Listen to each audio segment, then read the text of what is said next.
This is not just a story about crime. This is about a dynasty built on blood, betrayal, and broken dreams.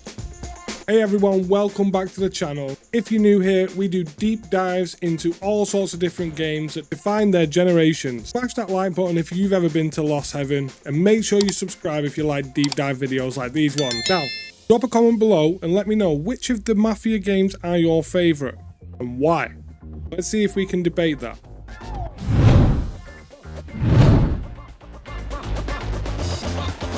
In this episode, we're going full throttle through the Mafia saga. We'll unpack what made the original a cult classic, how Mafia 2 became a fan favourite, and why Mafia 3 divided the community. And then we'll look whether the definitive editions actually lived up to their name when bringing the series back. Plus, we'll break down everything we know about the old country, limited may it be, and explore if the next chapter could be the series' big comeback. So buckle up guys, we're about to drive straight through 20 years of Mafia history. The rise, the fall, and what might just be a second chance. Let's begin. Mafia launched in 2002, it didn't just feel like a game. It almost felt like a film. Unlike its louder cousin Grand Theft Auto 3, Mafia traded chaos for class, emphasising character, realism and story. It's set in the fictional city of Lost Heaven during the Prohibition era. It placed players into the well-worn shoes of Tommy Angelo, who was a cabbie turned almost a reluctant gangster. What made it revolutionary wasn't just the narrative, wasn't just the story, it was how grounded it felt. Speed limits actually mattered, refueling your car was a thing. Cops would stop you for running a red light. The game's story was layered and methodical, almost like watching a film. Tommy wasn't just some invincible crime lord, he was a man trying to survive a world full of moral grey areas, betrayal, loyalty, consequence, these were all central themes. Missions like the death of Art or Omerta stuck with players long after the credits rolled. Sure, the controls were clunky by today's standards and the AI could be, should we say, enthusiastic, but Mafia set a new benchmark for mature storytelling in open world games. It wasn't just about stealing cars, it was about stealing hearts. Let us know in the comments. What was your most unforgettable moment from the original game?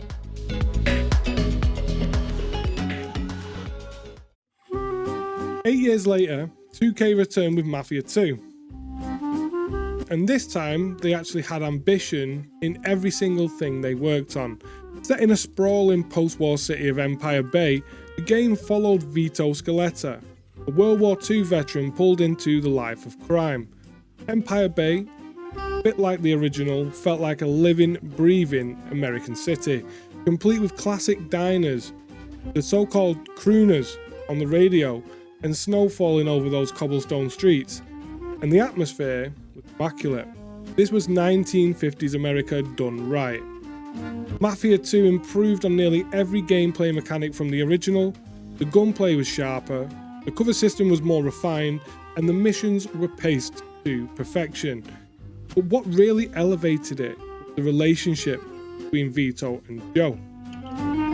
Friendship itself was funny, tragic, occasionally toxic, but it really anchored the game's emotion.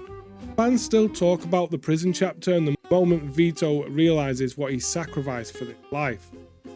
However, the game wasn't perfect, the world did feel a bit empty between the missions, with not a lot to do in terms of side content, and the infamous DLC model that was rolled out by 2K, cutting out key story action to sell later, did leave a bit of a sour taste in Mafia fans. Still, despite the controversy, Mafia 2 still does remain a fan favourite. Drop a fire emoji in the comments for me if this is your go-to game in the series. Now in 2016, Mafia 3 took the franchise in a bold new direction. Geographically, narratively, and also mechanically. Gone with the old school Italian mafiosos, in came Lincoln Clay, a Vietnam vet seeking revenge in a racially divided New Bordeaux, a city that was apparently inspired by 1960s New Orleans. It was very raw, it was very political, and quite violent almost. Lincoln's story itself was powerful and the presentation was top notch. Mafia 3 did not slack on the core that made Mafia so good. Documentary style cutscenes complete with fake interviews and news footage added a dramatic realism few games actually tried. Plus, the soundtrack is one of the best in the gaming history. You've got the Rolling Stones, you've got Sam Cooke, you've got CDR. It was a love letter to the 1960s era. But, despite the story highs, Mafia 3 suffered from gameplay fatigue. The open world loop that was introduced, clear out enemy rackets, 9 districts, repeat, quickly became repetitive. Technical bugs and AI issues didn't really help either, and still, Mafia fans still praise this game for its ambition and its themes, specifically. Let us know in your opinion, was Mafia 3 ahead of its time, or was it just not quite done correctly? Now we're going to look at the definitive editions that were released by Hangar 13. In 2020, Hangar 13 tried to rekindle the magic with Mafia Definitive Edition, a ground-up remake of the original. Visually, it was a triumph. Lost Heaven was reborn with stunning detail, modern lighting and updated character models.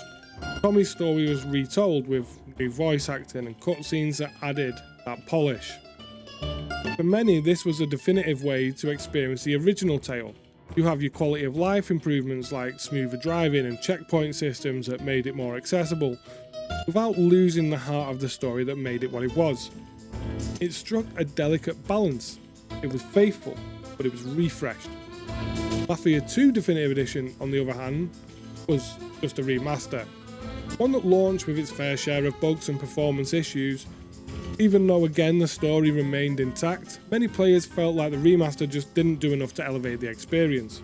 In my opinion, it was almost pretty much just the same game with slightly better graphics, almost as if I've upgraded my graphics card. Still, the collection did remind fans why they fell in love with the franchise in the first place. What's your take? Did the Definitive Edition do enough justice to the originals, or do you think it was lacking and unnecessary? In my opinion, I believe a definitive remake and remaster of the original was a good idea. Mafia 2, I felt needed a bit more time in the oven.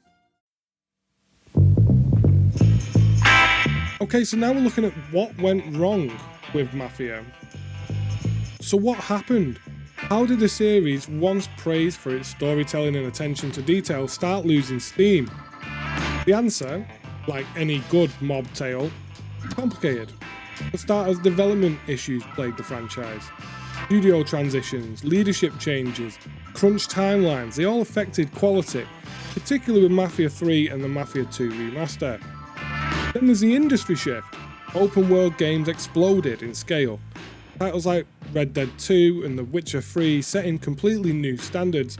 Mafia struggled to keep up, especially with its limited side content and its dated mechanics, both of which you get in the 2 games I mentioned. While its narrative focus remained strong, gameplay innovation lagged behind. Fan trust also took a massive hit, with the DLC controversies, the buggy launches, and the overall lack of communication left many fans feeling burnt. In a world where player engagement is king, Mafia felt increasingly out of step. But that's only half the story, because despite its missteps, the fanbase never truly left. Really, they're just watching the horizon. Now enter Mafia: The Old Country. Whilst details are limited, leaks and job postings suggest a prequel set in Sicily during the early 1900s, possibly focusing on the origins of the Salieri crime family. If true, this could be the most radical shift yet. A fully European setting, a new protagonist, a chance to explore the roots of the crime family. With the power of next-gen hardware and lessons learned, hopefully, from past missteps, Hangar 13 has a golden opportunity to reinvent the franchise. Imagine sprawling olive trees, backroom vendettas, dark alleyways that are dangerous, and family feuds playing out in the shadow of Mount Etna, for example. If it's done right, the Old Country could be the historical epic fans have been waiting for. But it all comes down to execution. Fans want to see that tighter gameplay, that richer side content, and a story that respects the legacy of the series. The question is, will Hangar 13 deliver, or is this the last roll of the dice for Mafia? What do you want to see in the Old Country? Let us know in the comments below. Looking back, Mafia is more than just a series. It's a chronicle of gaming evolution. It dared to put the story before anything else, slow down the chaos, and focus on character. And while it stumbled, it never stopped trying to innovate. Few franchises walk the line between nostalgia and reinvention like this one. With the Old Country, the series stands at a bit of a crossroads. It could be a triumphant return, or a quiet curtain call. Either way, Mafia has left a legacy worth remembering. It's a story about family, betrayal, and the American dream turned sour. It's a story at the moment that we hope isn't over yet. Thanks for sticking around to the end, guys. If you enjoyed this retrospective, hit like, subscribe, and ring that bell so you don't miss on what's next. Don't forget to drop your thoughts below. What's the best Mafia game, and what should the Old Country do differently? Until next time, stay sharp, stay safe, and as they say in the Old Country, respect goes a long way.